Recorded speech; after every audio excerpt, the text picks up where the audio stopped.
All right, you guys. Genesis 5. Adam, are you in here? Barney? No, you're not here.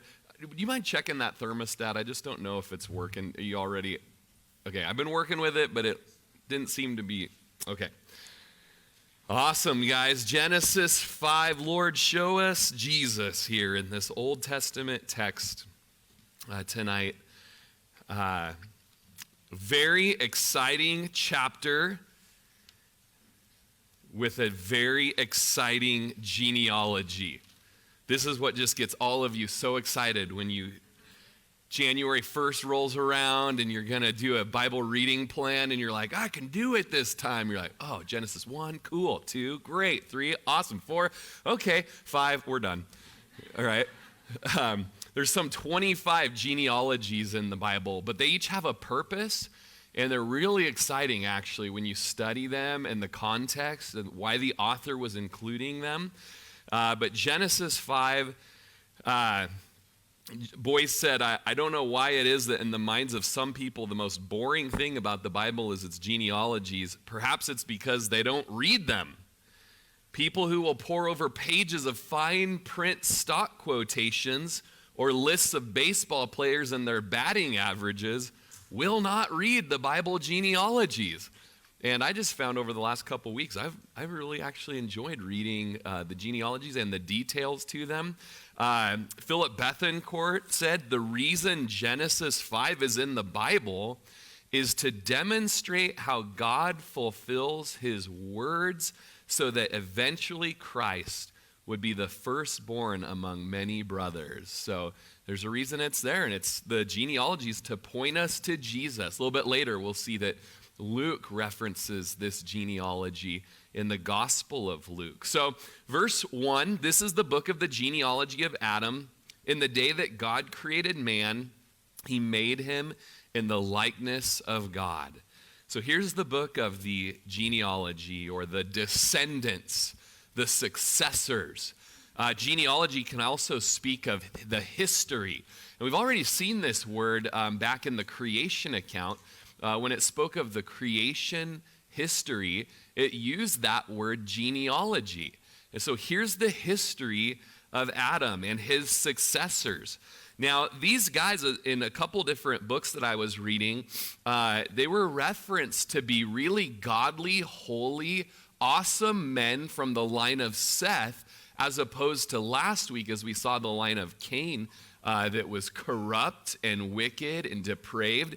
The line of Seth is a holy, wonderful group of men who to whom the line of Jesus comes through. So they stood for God with such tenacity and in such a way that their names have been preserved for all the future generations. And here we are, how many years later, reading of these mighty men. Now, Martin Luther felt like he identified with what was called the antediluvian period. Antediluvian speaks of pre-flood. And he felt like the age that he lived in, Martin Luther, so what was this, 1500s or so, that he identified like almost like he lived in the same period because of the troubles of his own age. And he was impressed with these individuals.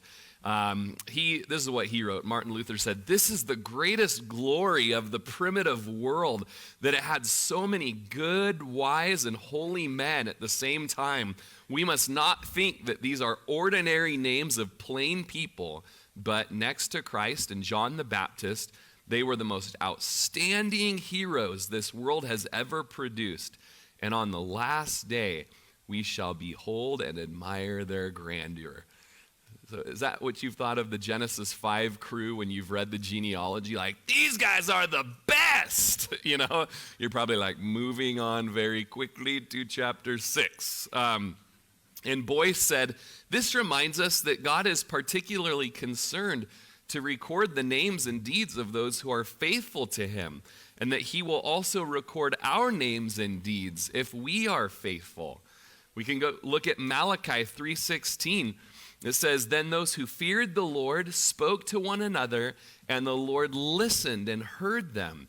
So a book of remembrance was written before him for those who fear the Lord and who meditate on his name. So, great lesson of the genealogy were that these were holy, awesome men that the Lord recorded to be just that. There's another lesson in the genealogy that it represents a remnant of godly individuals in an ungodly age.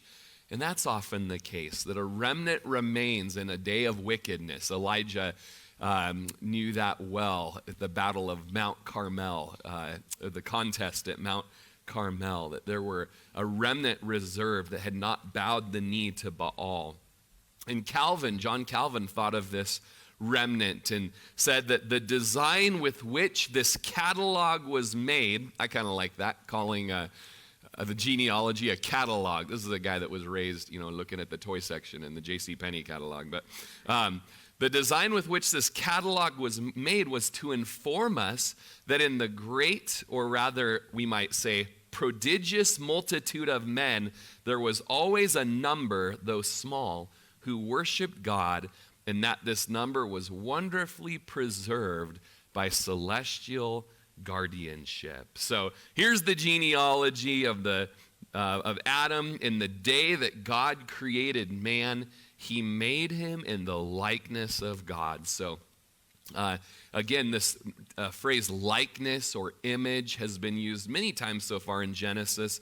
In the creation account 1:26, God said, "Let us make man in our image." And so we studied that, a Trinitarian statement that God the Father, God the Son, and God the Spirit made man in the image of God. And you can go back to the previous Genesis studies to look at that doctrine, the doctrine of the Imago Dei, or the image of God. And here again we see it, that God made man in his likeness, or in his model, or in his shape. And so we have three likenesses to God. The full likeness, first of all, that Adam and Eve possessed before the fall, but now only exists in a debased form. So it's a cracked mirror that still exists to reflect the glory of God, but since the fall, we're cracked in our mirror. Second way we have a likeness to the Lord is that the likeness of sin that each of us passes on to this is not of the Lord, but it's a likeness that we all pass on to our posterity. And a third type of a likeness is godliness that must be learned. And so it's our duty to pass our likeness on to others, particularly the next generation, our children. We pass on discipleship to those who come after us. So made in the image of God, and then we also are fruitful and multiply in at least those three ways. So verse 2, he created them male and female. This is not anything new. We've studied this many times in Genesis already. He blessed them and called them mankind in the day they were created. So he created them male and female. So hate to tell you, but biblically, there are only two genders. Gender is not a social construct. It's a sovereign design of God. All through the scripture, in the beginning, he created them male and female. Look at Genesis 1:27. So God created man in his own image. In the image of God, he created him. Male and female, he created them. And Jesus says this some 4,000 years later in Mark 10. From the beginning of creation, God made them male and female. And for this reason, man shall leave his father and mother and be joined to his wife. The two shall become one flesh. They are no longer two, but one flesh. So he called them mankind. And in the recent days, there's a great frustration that a sum of people, male and female, would be called mankind. That's very offensive to this culture. And womankind, mankind, and just biblically, it's just all lumped together. Everyone's lumped together as mankind. And I don't know if you ever have had the pleasure of enjoying Deep Thoughts by Jack Handey. It used to be on Saturday Night Live back in the day. But I remember reading this, some 20 years ago, and it always sticks to my mind. And I think I've got it on the screen for you, Jack Handey. He says, very deep thought, maybe in order to understand mankind, we have to look at the word itself. Basically, it's made up of two separate words, make and eind. What do these words mean? It's a mystery, and that's why so is mankind. So, I don't know why, but that's just the way it is. Okay, make and eind, all right? So it was the Lord that called male and female, man and woman, mankind. In the day they were created, seems to appear to me is referenced again as a day that they were created, not long years of millennia periods that different stages of creation happened. In my opinion and my understanding, I read things like this, and it seems to appear to be a literal day that man was created. And so we've studied that as well, but just again, you see that throughout Scripture that it doesn't seem to be hopping to the poetic, but staying in the literal, that it was a day that they were created. So verse 3, Adam lived 130 years and begot a son in his own likeness after his image and named him Seth. So again, he begot a son in his own likeness after his image. So God created us in his image, modeled after him. We're like him in so many ways. We're not like him in every way, but in all the ways that we're like him, we're made in his image. And it's just like our own children. So like Seth, modeled after Adam, Seth wasn't exactly like Adam, but in many ways he was like Adam. In all the ways he was like Adam, he was made in Adam's image.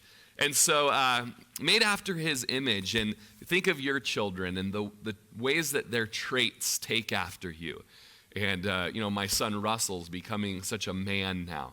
And I was just thinking of him and his life. And, soccer ended yesterday. And even just how the Lord used him on the team. And not so much as an athlete, but more as a spiritual encouragement to his teammates. And I'm just like, son, I'm sorry, but you're a chip off the old block. It's not so much the athletic prowess that you're going to be known for on the field, but hopefully by just being a light and just, here I am, and just how can I encourage and how can I bring glory to the Lord?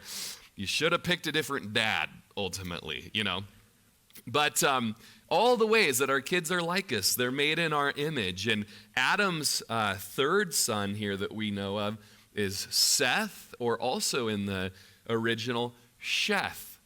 So I just encourage you, if you know a Seth, throw an extra H in there just for fun. They'll love it. Hey, Shesh, how's it going? Okay, it makes me think of the shofars and the shofar show good. It's an inside joke. But anyways, now interesting, we'll come back to this in just a little bit, but Luke references the genealogy very quickly in 3:36, the son of Canaan, the son of Arphaxad, the son of Shem, the son of Noah, the son of Lamech, the son of Methuselah, the son of Enoch, the son of Jared, the son of Makah, the son of Canaan, the son of Enosh, the son of Sheth, the son of Adam, the son of God. Okay. Verse 4 of our text, after he begot Sheth, the days of Adam were 800 years, and he had sons and daughters. So all the days that Adam lived were 930 years, and he died. So this is kind of a sad and somber moment, a sober moment to read of the first man, Adam, and here he dies. And we know the story after the last, this is our 6th week in Genesis. So we know the story over the last couple of weeks of how it came to this point that he died. Remember Genesis 2:17, but of the tree of the knowledge of good and evil you shall not eat, for in the day that you eat of it you shall surely die. And so here we see they had a spiritual death that day, and here we see the culmination of death in that he dies physically. In Genesis 3:19, in the sweat of your face you shall eat bread till you return to the ground. Adam is cursed. For out of it you were taken, for dust you are, and to dust you shall return. And so just that moment where the kind of the fulfillment of that curse happens with Adam. He was taken and made out of dust, and now he's returning to the dust. So, verse 6, Seth lived 105 years and begot Enosh. Them are prime childbearing years. I was thinking about it. I was 24 when I had my first child, Russell. And I bet Seth may have thought I'd rushed it just a little bit. You know? Whoa, babies having babies, you know? You got to be at least 108, you know, to have a kid. And, you know, it just shows us a little bit of what life was like back then before kind of the corruption of the fall. And we'll kind of see that begin to taper as we go through the word here. And so after he begot Enosh, Seth lived 807 years. These numbers, you guys. These numbers, I was looking up. I didn't write it down, though, but I was just researching. How long ago was 807 years ago? Like, what would he have lived through if it was today? You know, and it was, I can't even tell you. Good story. This is when Lindsay goes, good story. I'm like, I know. It's like, that's all I got. But you all have the interwebs on your phone. Why don't you look it up? Could you do a little work? Help me out here. Okay. I'm like, it was like the revolutionary, what do you call, I was trying to think of architect that was coming up to be about that time, but I got not. Yeah, but that was 1700s. It was, yeah. I'll post it on the community page. How about that? Check your app later. Okay. Where are we at? So he lived 807 years. He had sons and daughters. So all the days of Seth were 912 years, and he died. Enosh lived 90 years and begot Canaan. Finally, a more reasonable birth period. And like, no, we were 90. Like, oh, it's a little soon, I think. And he begot Canaan. After he begot Canaan, Enosh lived 815 years and had sons and daughters. So all the day of Enosh were 905 years, and he died. Canaan lived 70 years. He begot, you noticing like, we're getting a little more excited in life. This is like 70. Let's have kids. Okay. Begot Mahalalel. After he begot Mahalalel, Canaan lived 840 years. He had sons and daughters. So all the days of Canaan were 910 years, and he died. Mahalalel lived 65 years and begot Jared. After he begot Jared, by the way, any Jareds in the room? Got any Jareds? I mean, it's a pretty common name, but we know Jareds in the room. I was like, that's kind of cool. I never really processed that Jared isn't like a name from the 90s, you know? It's like, goes back a little further, right? There was a guy at jiu-jitsu on Monday night, and he's like, hey, Rory. And I'm like, I have no idea who you are. It turns out we played basketball way back in the day here in the gym, and he was a kid back then. And I was like, so Jared, right? And he's like, it's Jacob. I'm like, oh, there's no Jareds anymore. There's one here, 962 years. Well, here we go. Jared, I think we were in 18 when I really got sidetracked. Jared lived 162 years and begot Enoch. After he begot Enoch, Jared lived 800 years and had sons and daughters. So all the days of Jared were 962 years, and he died. Enoch lived 65 years, younger again, and begot Methuselah. Okay, Methuselah. And we'll study a little bit more about Enoch here and Methuselah. But verse 22, after he begot Methuselah, Enoch walked with God 300 years and had sons and daughters. So all the days of Enoch were 365 years. And Enoch walked with God, and he was not, for God took him. And so there's just some little sweet, cool things here in the genealogy. I know in my notes I put some stars right there next to these verses about Enoch, because there's some special things to pull out of his story. But one thing is that he walked with God. which in the New Testament, walk with God speaks of special, deep relationship with the Lord, and that you're abiding with him, you're communing with him, and that's where the Lord wants to be with us. It's where Adam and Eve were pre-fall. They walked with God in the cool of the day, and the Lord restores that fellowship with us through the blood of the cross, that we could also walk with the Lord. It's a very New Testament phrase, to walk with the Lord, but we see it here in the Old Testament as well. So he walked with the Lord 300 years. And 24 tells us again that he walked with God. And then there's this interesting phrase that he was not. He walked with God, and then he was not, for God took him. And it's just this interesting, I made an image for you guys tonight of Enoch and what this might have been like.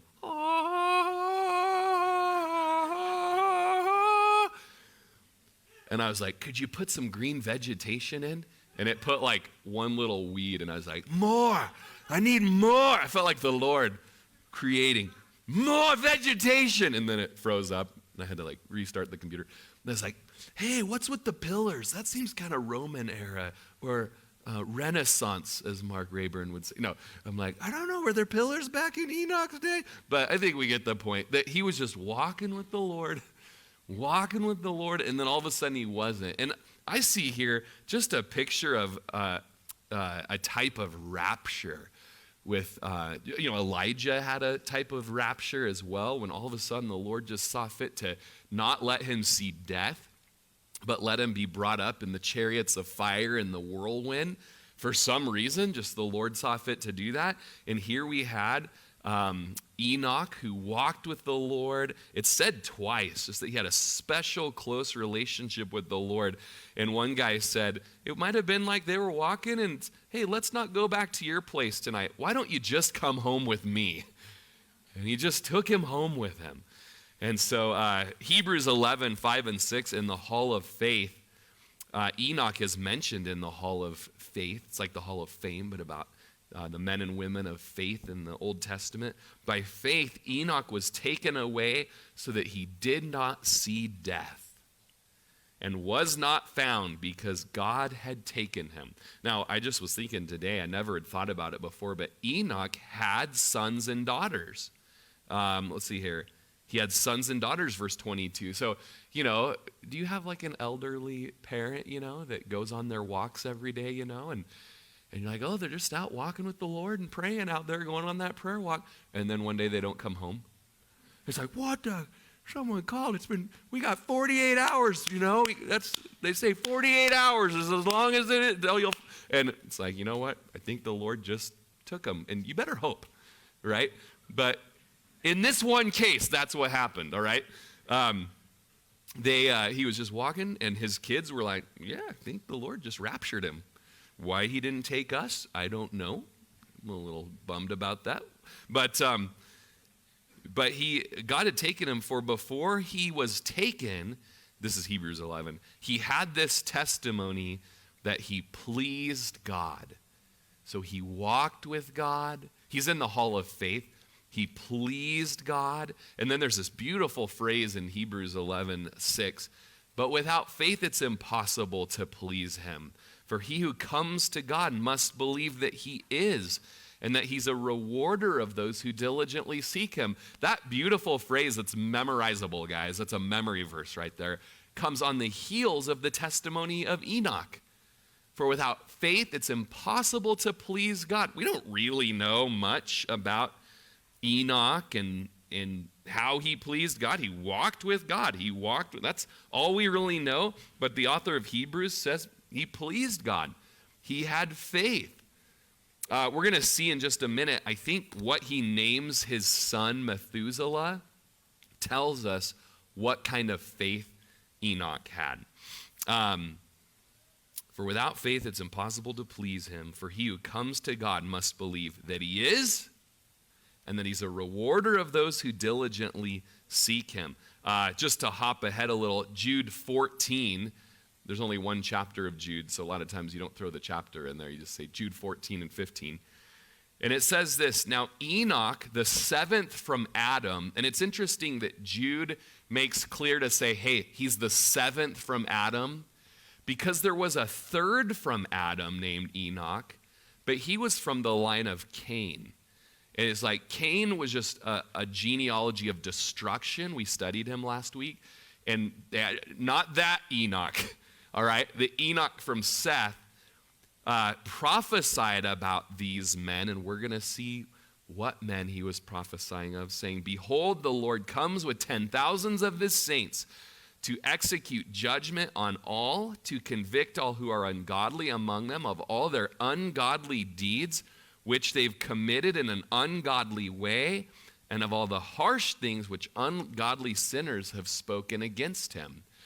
So keep that in mind, that Enoch, now this is a quote from First Enoch, okay, which is not recognized as a canonical book, inspired and of the same authority as the Bible books that we have, but still helpful in some forms of discipleship. Jude and Peter would both quote Enoch. And he's talking about some very ungodly men that the Lord is going to judge. Now think of where we're at in human history, seventh from Adam. Think of who we're going to come to at the end of the genealogy, and what's going on in human history at this time where Enoch would be prophesying of ungodly men that God was going to judge. We're getting to a very important part of human history where there's a guy who builds an arky, okay? All right? There's a guy named Noah who's going to be coming on the scene not long after Enoch. So Enoch had this foreshadowing, this prophecy to speak of the destruction of the wicked, and in that, he names his son Methuselah, okay? Methuselah. Now, real quick, before we get to that, a couple things. Martin Luther thought about the rapture of Enoch and said that there has been prepared, or he's showing that death is not the end, but says that there's been prepared and set aside for men another and also a better life than this present life, which is replete with so many misfortunes and evils. So think about this. Before this point, we hadn't had a whole lot of insight into the afterlife or where one would be raptured to or something. But all of a sudden you got a guy that's just walking with the Lord. I'm the seventh from Adam. I got a sweet beard. I've had a ton of kids. And then all of a sudden, he's like taken to be with the Lord. And it makes you think about how this life is not all that there is. Boyce said Enoch was God's testimony to the fact that those who walk with God in this life will also walk with God in a better life hereafter, thanks to the promise of the promised seed. Now we get to Methuselah. Kind of sounds almost like the lady with all the snakes for hair. What was her name? Medusa? Totally different. Don't think of Medusa. This is Methuselah. Okay. Methuselah. Now, there's a wide range of opinion regarding the meaning of Methuselah's names. There's two different translations that could be possible. One, it could be composed of the words math. Oh, gosh. Which means man or male, okay? And shelach, meaning missile or weapon. In this case, he could have been named man of the weapon or man of the javelin. Oh, I hope it's that. Or he could be called math nerd. And that's also, no, I'm just kidding. So man of the weapon. On the other hand, Methuselah could be made up of the verbs muth, meaning die. Oh, that's encouraging. Or dead. And shalach, meaning sent. So die, sent. In this case, his name would be translated, he dies a sending forth, Matthew Henry said. What we would translate it as in our modern day vernacular is, when he is dead, it shall come. So Enoch, seventh from Adam, seeing the wicked men around him and that God is going to judge the wicked men, he's a prophet, Peter quotes him, Jude quotes him, and he says, when this son dies, it's going to come. Okay? Write that down. Okay? Boyce says, what is the meaning? Simply that Enoch had a revelation at the time of Methuselah's birth of the destruction to come on the earth by flood. God said that the flood was to come after the death of that son. So either at God's explicit direction or as an act of his own faith, Enoch named the child Methuselah. When he's dead, it shall come. While Methuselah lived, the flood would be held back. But when he died, it would come. Nah! Let's look at a chronology.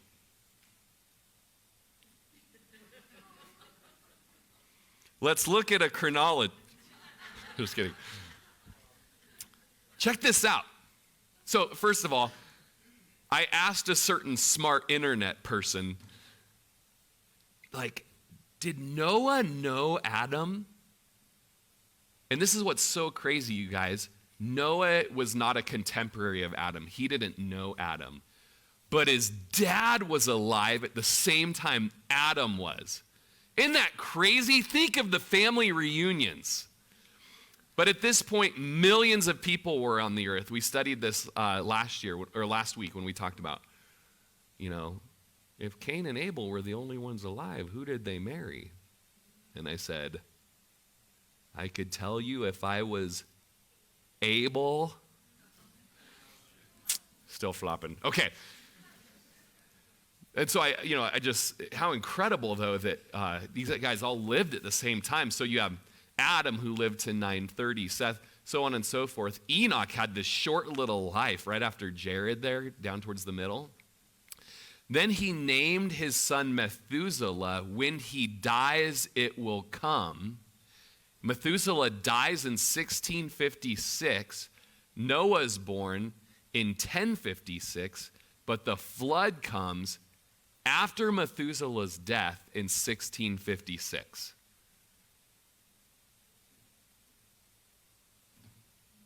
I know. Crickets. I mean, just incredible. So Enoch is written about in Hebrews chapter 11 in the hall of faith, having faith, believing that the Lord is, and that the Lord rewards those who diligently seeks him. He named his son. He said, man, the Lord is coming, and we'll see it by the end of tonight. We're going to see how bad things had gotten on the earth.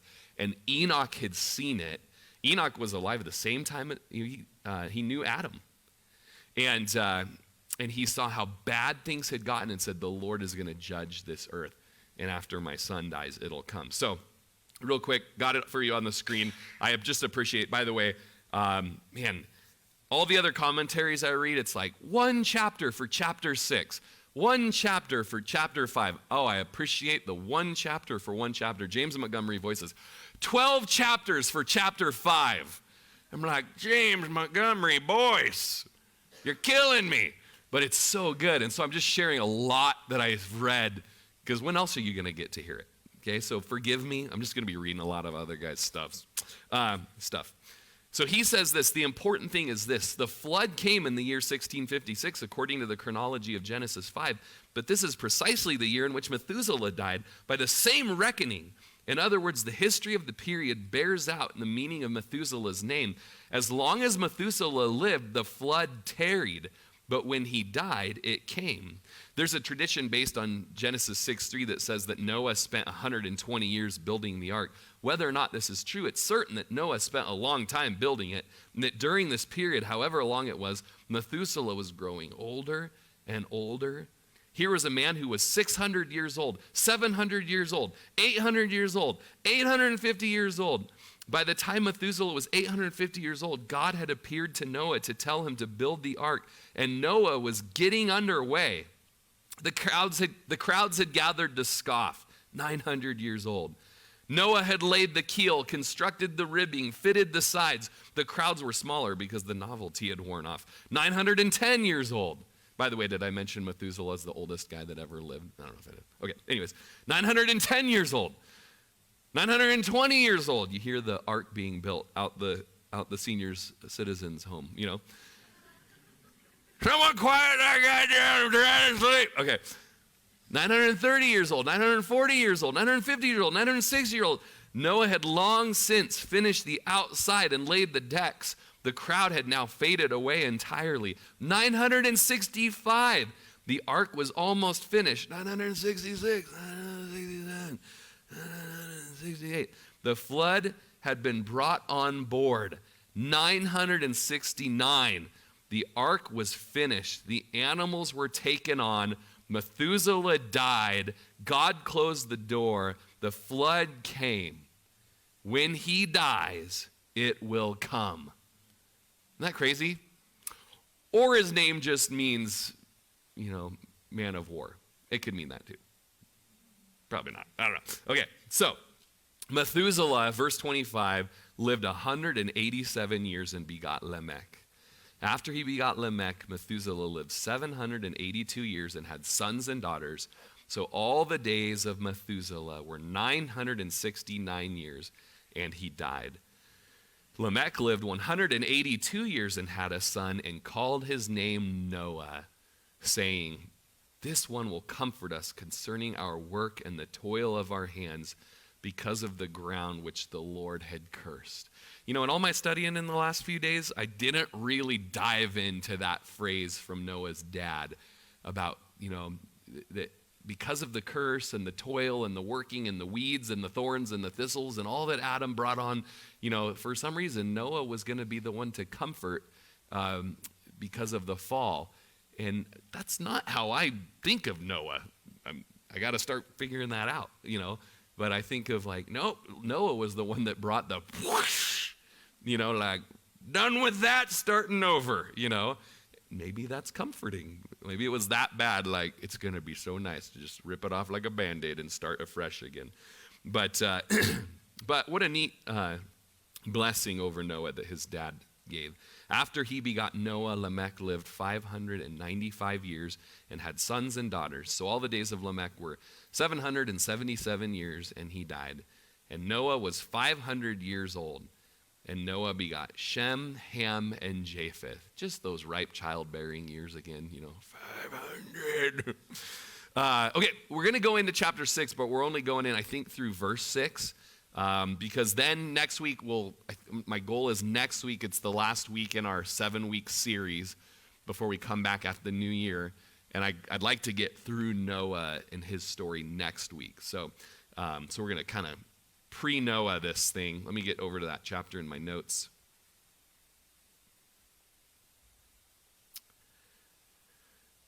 Genesis 6. Now it came to pass when men began to multiply on the face of the earth, and daughters were born to them.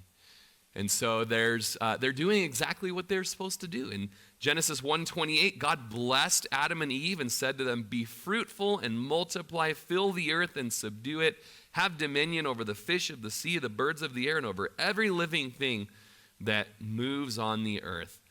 And so, multiplication is happening. Have a little picture for you of the multiplication that's happening. Isn't that incredible? The babies did not have pants on when I first made this. So I was like, could you put some swim diapers on those things?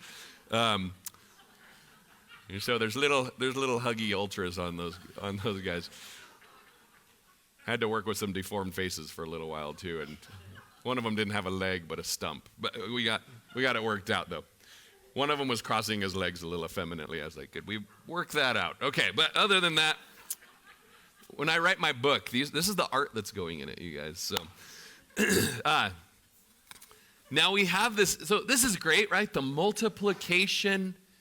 What's going to go wrong? And verse 2 comes in. The sons of God saw the daughters of men, that they were beautiful, and they took wives for themselves of all whom they chose. I'm just going to read the next couple verses too, just to kind of get a little context. And the Lord said, "My spirit shall not strive with man forever, for he's indeed flesh, yet his days shall be 120 years. There were giants on the earth in those days, and also afterward, when the sons of God came into the daughters of men, and they bore children to them, those were the mighty men who were of old, men of renown. Then the Lord saw that the wickedness of man was great in the earth, and that every intent of the thoughts of his heart were only evil continually. So the Lord said, I will destroy man, whom I've created from the face of the earth, both man and beast, creeping thing and birds of the air, for I am sorry that I have made them. All right, so in verse 2, we have the multiplication happening. And then we have this interesting verse. The sons of God saw the daughters of men, that they were beautiful, and they took wives for themselves of all whom they chose. Unfortunately, the meaning of these verses is not self-evident. They've raised questions that have been discussed for years. You probably know the subject of, let's say, the Nephilim, okay? And so we're going to just talk about that for a little bit tonight. So we have this phrase that the sons of God saw the daughters of men and were like, hubba hubba, okay? The verse just in front of it talks about the multiplication that's happening on the earth, right? So population growth, husbands, wives, babies, that's a wonderful thing. And then we just have this phrase. Now, I'm going to give you 2 points of views on this. Number one, that the word sons of God is speaking of humans. Okay, so it's the guys we were just reading about in the genealogy, all right? So the sons of men, sons of God. Now, sons of God might mean the descendants of the godly line of Seth, who according to this interpretation would have said to have been marrying unbelieving women. So at the end of chapter 4 last week, it closed with this beautiful verse that at this time men began to call on the name of the Lord. They were walking with the Lord. They were Christians in the Old Testament. They were in fellowship, worshiping the Lord, calling on the name of the Lord. And the idea is that sons of God, or born-again fellas in the Old Testament, are now marrying unbelieving women. Francis Schaeffer notes, there's a constant prohibition against the people of God marrying those who are not of the people of God. So we have that they're sons of God. So they're kind of the born-again sons of, just like us, right? We're adopted in, we're sons. But it's interesting too in Luke 3:38, in that genealogy I read earlier to you, the son of Enosh, the son of Seth, the son of Adam. What's this last phrase? The son of God. So we're not talking on the same level as Jesus is the Son of God. When we say Jesus is the Son of God, we're speaking that he is God, okay? John, we know that from the Gospel of John. But here we seem to be speaking of the created one from God, Adam, the Son of God. So that's important as we look at this first idea that the sons of God were human men. Human men. Even Adam was called by this phrase, the Son of God. So I believe I have for you a slide from Boyce that says the interpretation of Genesis 6 that takes the sons of God as referring to the godly line of Seth, listen to this, it's very important, is most natural. Okay? Since it avoids the obvious problems of how spirit beings could copulate with humans. Moreover, it was weighty support in that it is the view of many theological giants of church history. It is not an early view, we will come back to that later, but it appears in such thinkers as Chrysostom and Augustine in the early church and is adopted by reformers such as Luther, Calvin, and their followers. So, there's an old saying, if the first sense makes the best sense, seek no other sense, lest you have nonsense. Okay, so there's a very popular view out there that what we read about here in Genesis 6 are angels coming down and mating with women, and we're going to get into that because it is a view. But even James Montgomery Boyce says the natural reading, like you have to ask yourself when you're interpreting scripture, if I were to just read this and study this without my 12-part series of a Chuck Missler tape cassette sitting on my shelf. I had a buddy back in Bible college that used to do impressions, and he'd do Chuck Missler, Genesis chapter 6, foundation on your study for the Nephilim, and he would do that all over, and we're like, I don't even really know who that is, and then he'd do Pastor Rob, bro, and it would offend Rob, but anyways, but I do remember my pastor had the 12-part, tape cassettes of Chuck Missler and his study on the Nephilim. Would we think of this as anything but just humans populating, seeing that there are beautiful women out there, going and having babies, and some of them had Rodgers genetics, and they ended up being giants, Like, that's maybe the best reading for us, and we would be safe to stick there. Okay, I know you want me to move on. I'm not moving on yet. Because we got to learn how to study and interpret the Bible, friends. And one thing I appreciate, bringing Chris Cross on staff. Chris believes that these are men. Okay, and he's got a doctorate in theology. And we just were coming back from Paulina the other day. Couple cowboys riding, yeah, and we're talking about the Nephilim, and he's like, I'm telling you, Rory. And I'm like, I'm taking it to heart, because I was raised by the Chuck Missler guys generation, And so I just appreciate that Boyce, who we're going to see probably holds the other position, says, to be fair, it's probably the most natural interpretation to say, these are men. And that's a good, safe place to be. So you don't get off on all kinds of weird stuff like angels were making babies with ladies, It's like, yeah, you really seem weird right now. And so if you're going to be weird, you better know what you're talking about when you start broaching that other interpretation, okay? I also just appreciate that Boyce talks about how it has weighty support with theological giants in church history, guys that we love, Chrysostom, right? Augustine, who speaks of kind of the two different cities of people coming out of Cain and Seth, and how there's always going to be that battle. Augustine, also think Luther, Calvin, their followers. So you got to appreciate that. And so just maybe by the end of tonight and going out of tonight, maybe just kind of make a like in your heart, you're like, I'm going to try to research this with all the skills that Doug Snow gave us in our master class, of Bible interpretation just a few weeks ago. Anyways, let's get into what's the angelic men option? Let's look at that. So, how's the verse go again?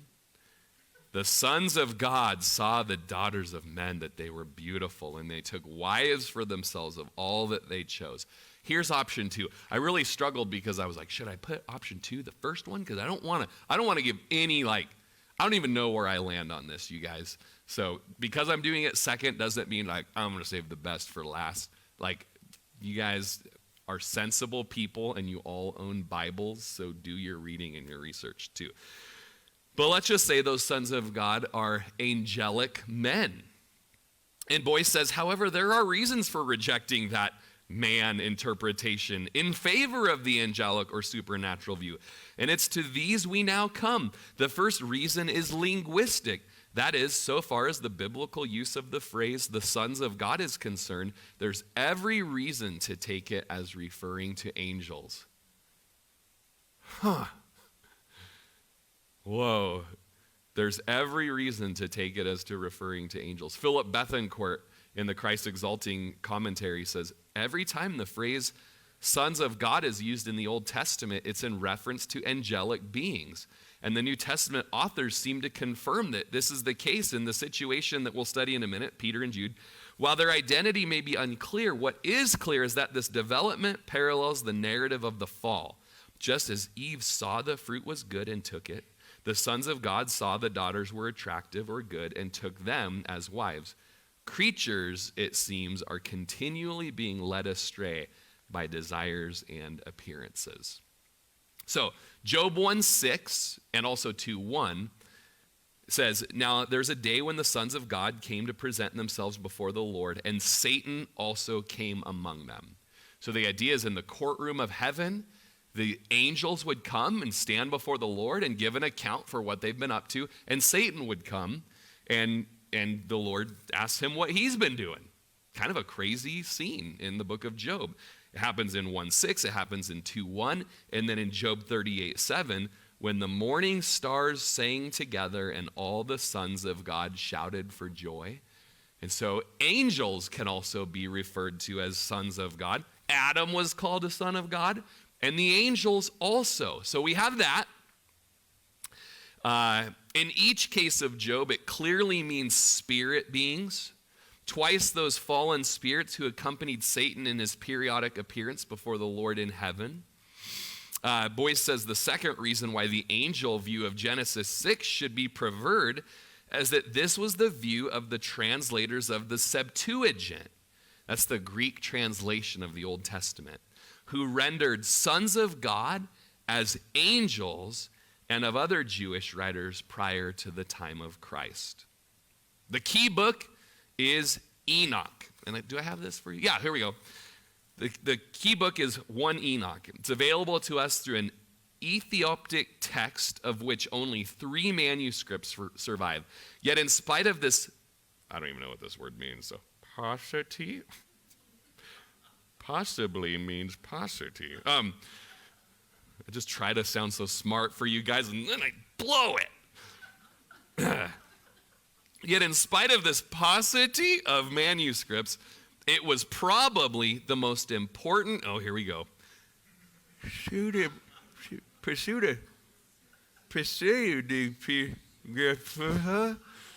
Which is a work written in the name of someone other than the actual author of the first 2 centuries book. The Judgment, this is the Judgment of R.H. Charles. So Enoch wrote this. And it came to pass when the children of men had multiplied that in those days were born unto them beautiful and comely daughters. And the angels, the children of heaven, saw and lusted after them, and said to one another, come, let us choose us wives from among the children of men, and beget us children. They were in all 200. They took unto themselves wives, and each chose for himself one, and they began to go unto them, and to defile themselves with them.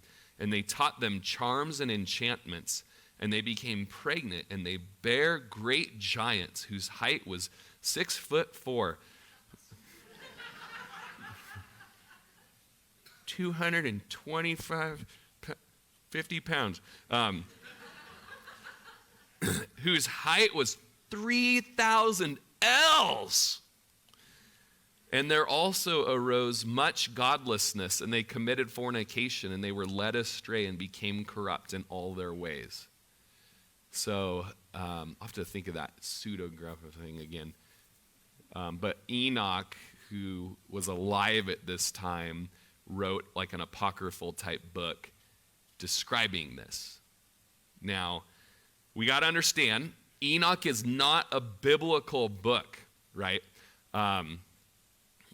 Its interpretation of Genesis 6 right here is not inspired. It could be wrong in a lot of ways, and for sure it's got to be. The fathers have never recognized it as canonical or authoritative in church history.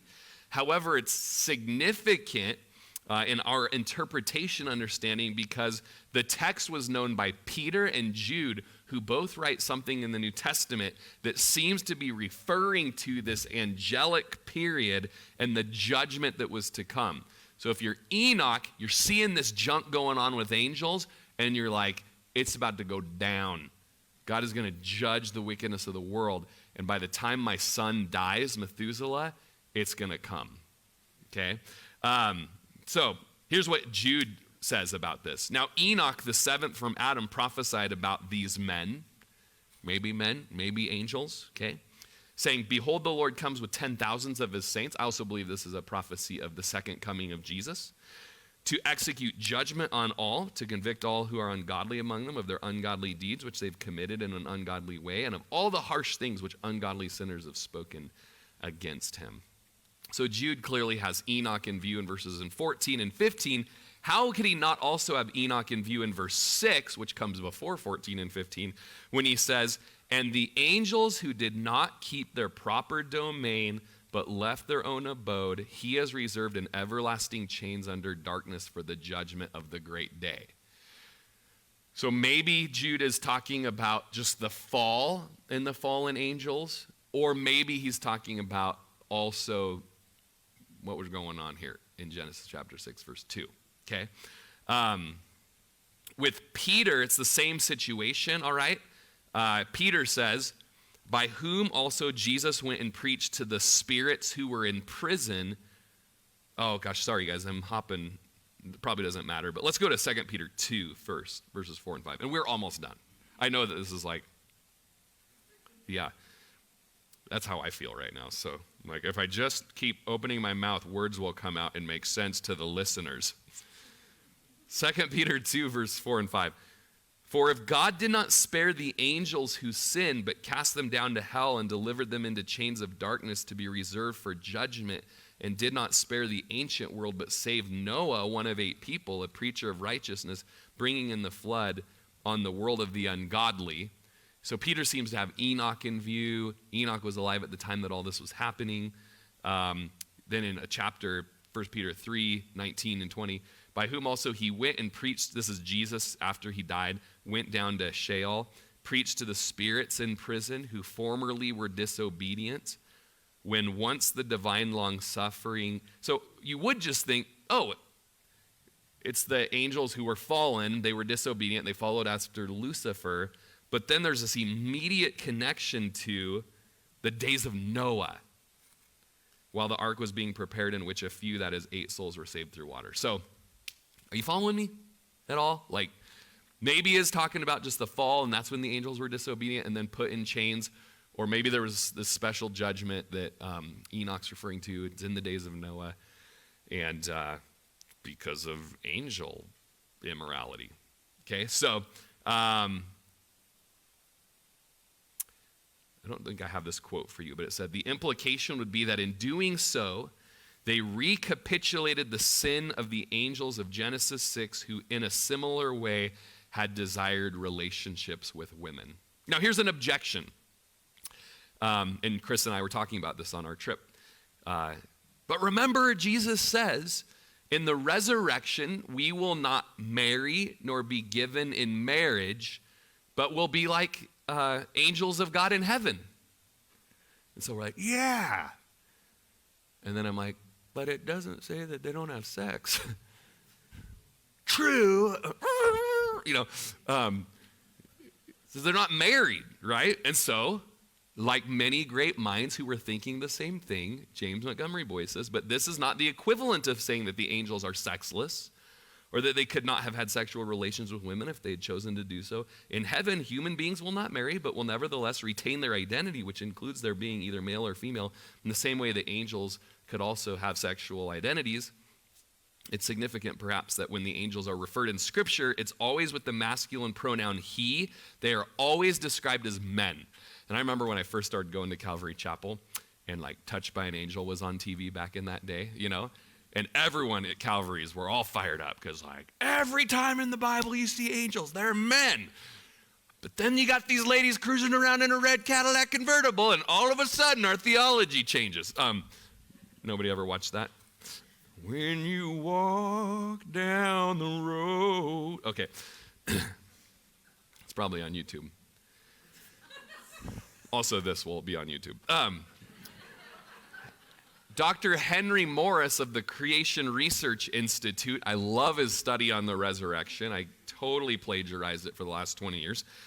He said, when Jesus said that the angels in heaven do not marry, this does not necessarily mean that those who have been cast out of heaven were incapable of doing so.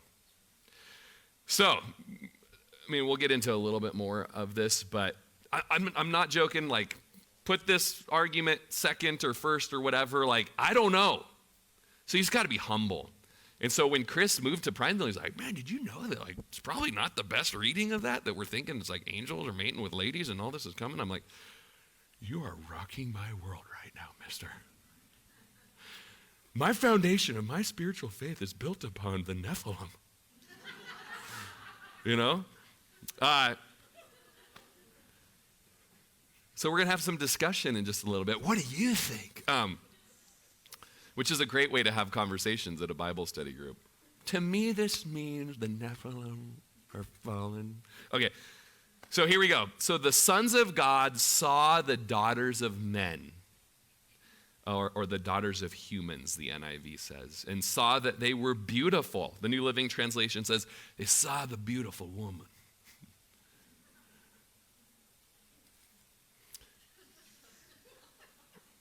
And different versions of the Bible say, she's fair. She's beautiful. She's attractive. Okay? And they took wives for themselves of all whom they chose. I don't know, that doesn't seem so bad if you're just looking. Men see beautiful women, and they go and they make them wives. Great. Then the Lord says, my spirit shall not strive with man forever, for he's indeed flesh, yet his days shall be 120 years. So it's like Psalm 78:39 that says, for he remembered that they were but flesh, a breath that passes away and does not come again. And so I think that have you noticed in the genealogy, besides Methuselah, kind of their years are getting a little less, and they're having babies a little younger, and there's just already this, it's just getting a little less and a little less. And so it's like the Lord's seeing it, and he's like, it's not always going to be like this, how we walked together in the cool of the garden, and Enoch and I walked together. It's not always going to be that way. Someday, they're going to live to be 72, will be the average, or 97 or something, and that's nothing. And the Lord sees that coming. And so it's almost like a little bit of a somber moment that the Lord says that. There were giants on the earth in those days, and also afterward.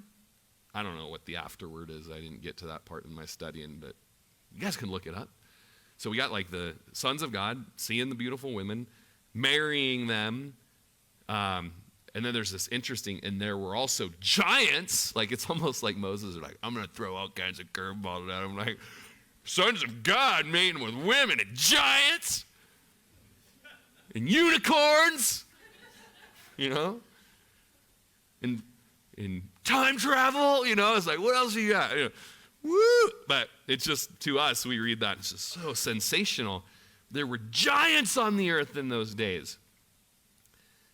And also afterward, I don't know what it's talking about there. So I got to do my work, you guys.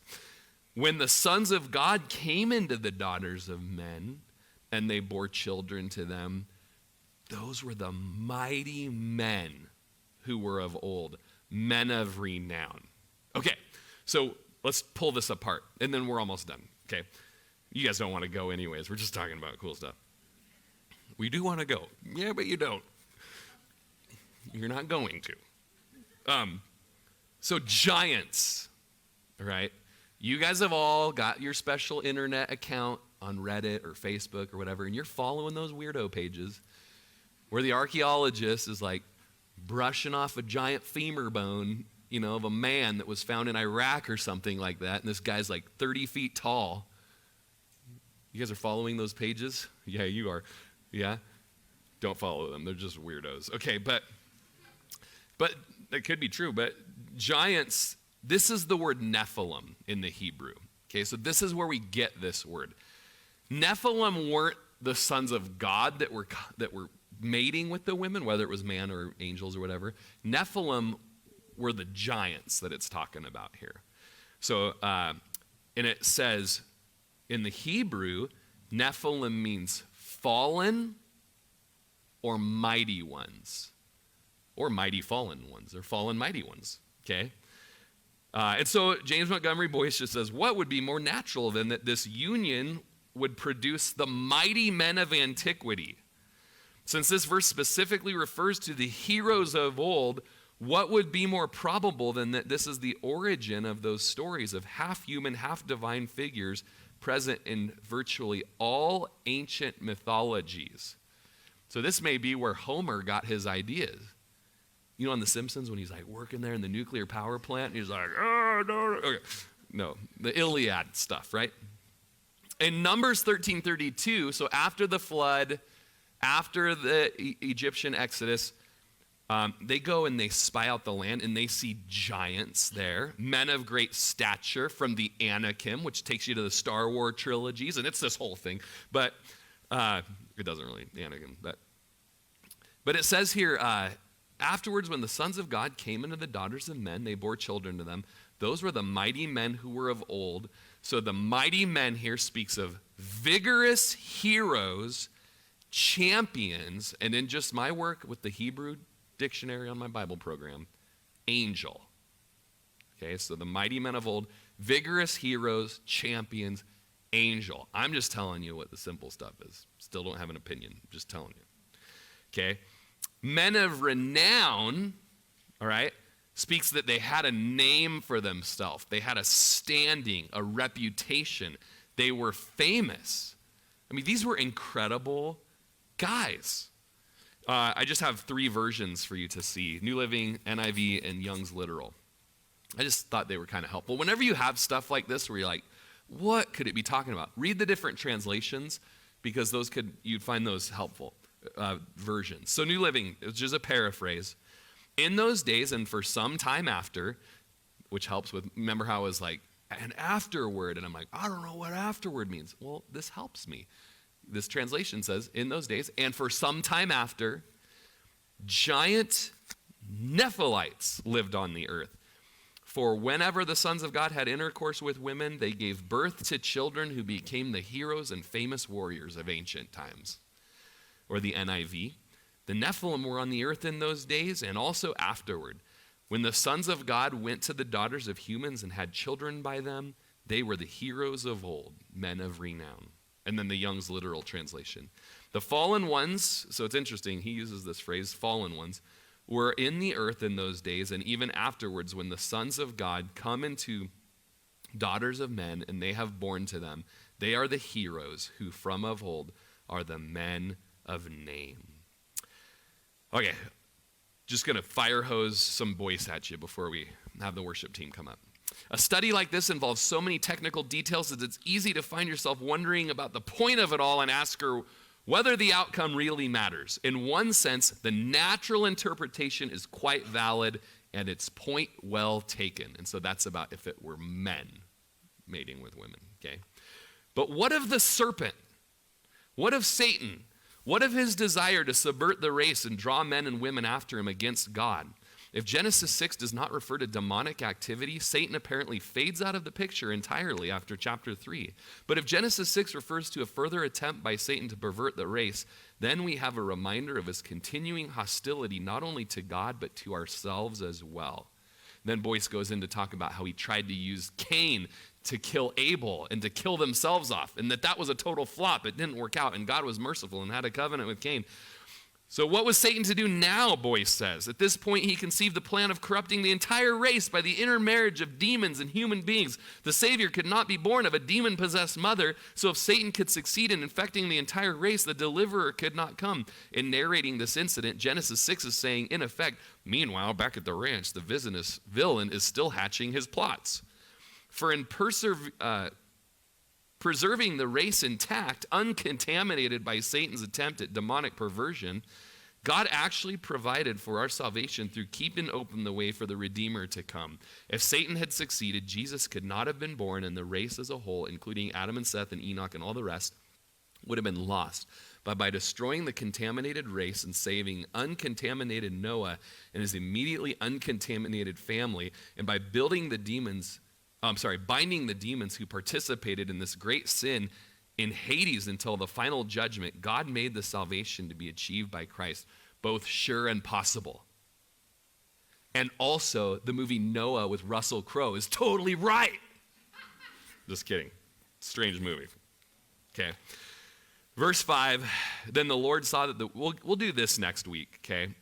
But then the Lord saw that the wickedness of man was great on the earth, and that every intent and the thoughts of his heart was only evil continually.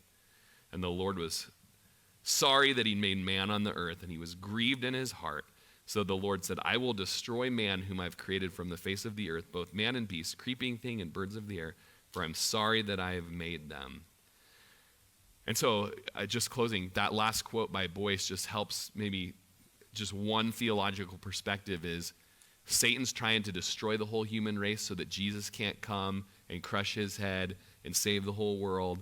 And so if he can contaminate with like some demonic offspring type stuff, and so the Lord's like, because it was happening, this multiplication was happening, so the Lord ends it with a flood, but saves the uncontaminated Noah and his family to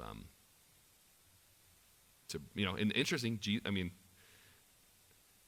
Jesus comes through the line of Noah. Surprise, surprise, right? The only survivor. I'm like, this is going to shock you guys.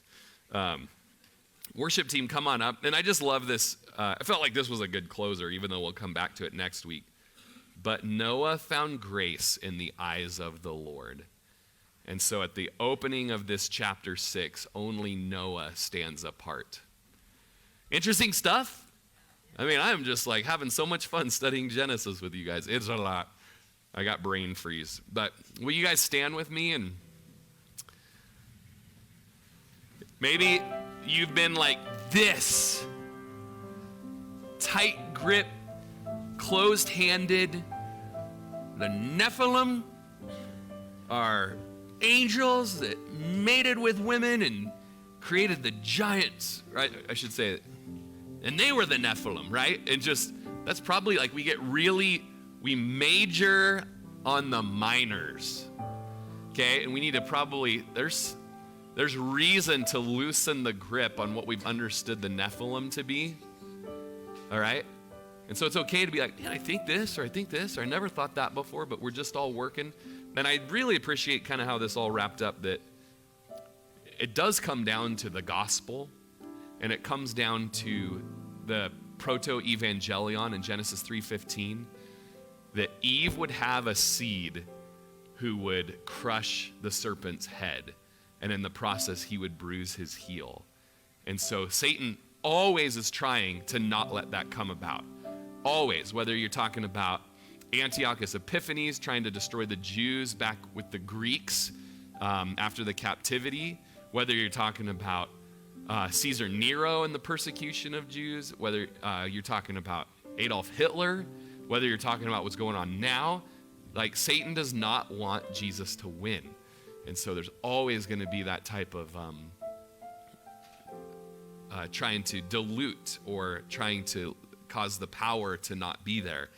And so it's just interesting how the Lord still is bringing salvation. He's going to use a guy named Noah next week to do that. So, Lord, here we are. We do just, wherever our hands are just so tightly gripped on something one way or the other, Lord, we just say, oh, I don't even know. I just studying to show myself approved, a workman that doesn't need to be ashamed, rightly dividing the word of truth, and just forgive us, Lord, for just how we can be so tight on our own perspectives that we could even cause division or turn someone away with maybe some weird ideas that we haven't really worked out biblically. So let us grow in that, Lord. And still tonight, Lord, we just look to Jesus, the seed who will come and who has come and has done the work of redemption.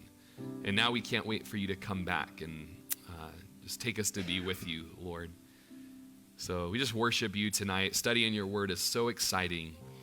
And so we just give you glory as we close out in song. We're going to do 2 songs, and then we're going to be done tonight. So go ahead, Matt. Let's just close our eyes for a minute, and let's just think about Genesis up to this point. Maybe tonight was your first time being here with us, and others, you've been here for a number of weeks so far. Let's just take a minute of quiet with the Lord. This can be just a bit of our walking with the Lord, like Enoch. And let's just think about how the Lord has shown us in Genesis how he loves us. And how even in Genesis 6 tonight, that just the Lord loved us and wanted us to multiply. He wanted grandbabies in a sense, just wanted more, be fruitful and multiply. And the attack of Satan, however it went down, we just briefly got into that.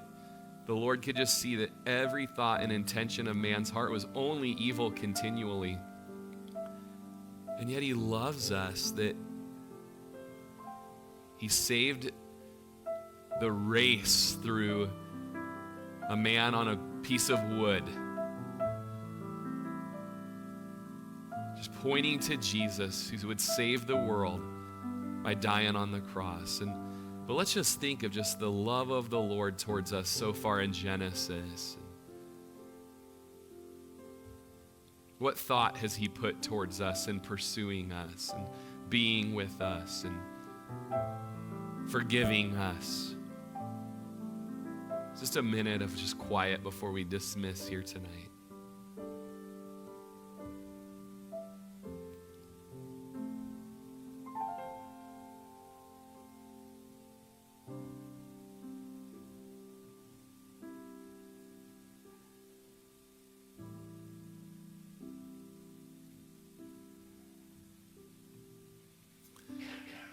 Anybody have anything that came to their mind, just a way in Genesis so far that we saw that the Lord loves us?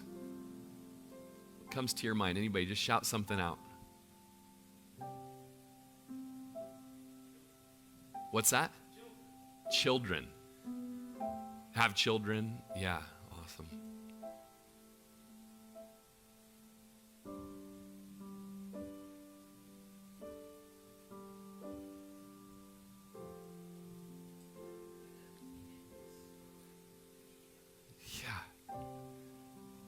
Yeah, right away he could have just, failed experiment. Yeah.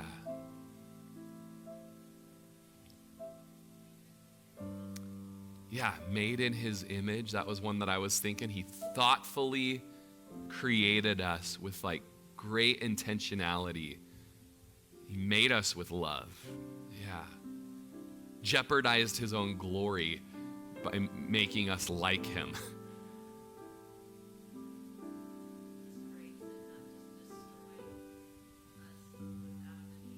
Yeah. Mercy and grace, yeah.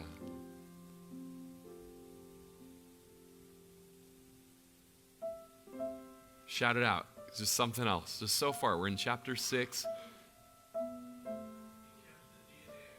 Okay, so someone over here, what was that?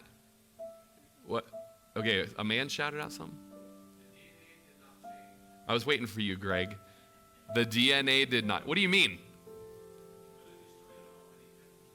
Kept the line going. Yeah. Yeah, totally. Karen, what were you saying? Just his love. Yeah. Yeah, I'll just tell you so we can get going. Just so many of what you all said, I was just thinking great intentionality in how he made us. He wanted to be with us in the cool of the garden. He was going to go be with Adam and Eve when they had fallen. And he's like, where are you? Just wanting relationship with us. He covered over their sin with animal skins, giving them a chance to still be around and be in relationship. He had Cain and Abel offering, in relationship, offering sacrifices, and he was pleased with Abel's, and then he wasn't pleased with Cain's, but he went and counseled Cain, hey, if you're good, then it's going to be good. If you're bad, it's not going to be good. Turn that frown upside down type of a conversation. And then when he cursed Cain after he killed Abel, remember Cain was so terrified that he was going to be a vagabond and a wanderer and that men were going to kill him. And the Lord put that mark on him so people wouldn't touch him. Just a quote comes to my mind from last week. His judgment towards the murderer was only matched by his mercy for the sinner. There's just more love. And then just this passage here of walking with Enoch and just saying, I'm going to take you. I'm going to take you early to come be with me. Love. And then that Noah found grace in the eyes of the Lord. We'll study that next week. So much, right? But you started it with this song. Oh, hey, anyone want to bless the Lord for the worship team that we had tonight? Was that not so special? Let's bless the Lord. You guys, come here. That was the best solo we've ever had in this church. Jax, so good. I'm noticing you right now. Good job, you. That's so great. All right, you guys. Well, it's 8:06. Bless you guys. So wonderful being with you. We have one more Wednesday night together. Let's be here for it before this holiday season and everything. I love you all. We'll stick around and visit. Oh, we do need to stack all of it. So we'll do our normal thing, put the tables up, and stack all the chairs to the side, please. That'd be awesome.